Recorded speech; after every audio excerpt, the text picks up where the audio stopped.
नमस्ते दोस्तों, मैं योगिया सिंह चैनल में आप लोग को नमस्ते करती हूँ। मैं अच्छी हूँ, आशा करती हूँ आप लोग भी अच्छे होंगे, स्वस्थ होंगे, मस्त होंगे, अपने अपने काम में व्यस्त होंगे।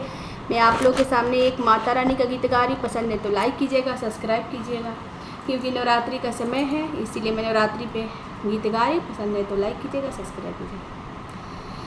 हो मैया नवे दिन के नवरात मेरे घर आ जाना, हो मैया नवे दिन के नवरात मेरे घर आ जाना, आ जाना माता आ जाना, आ जाना मैया आ जाना।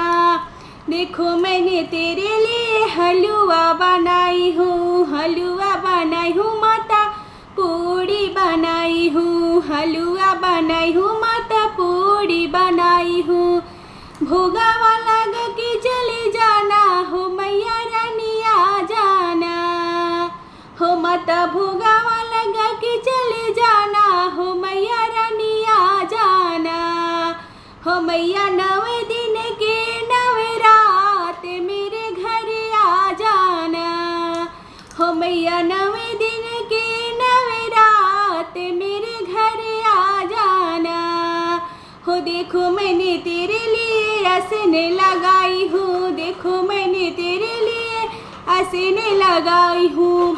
आसन पे बैठे जाना, हो मैया रानी आ जाना, हो मैया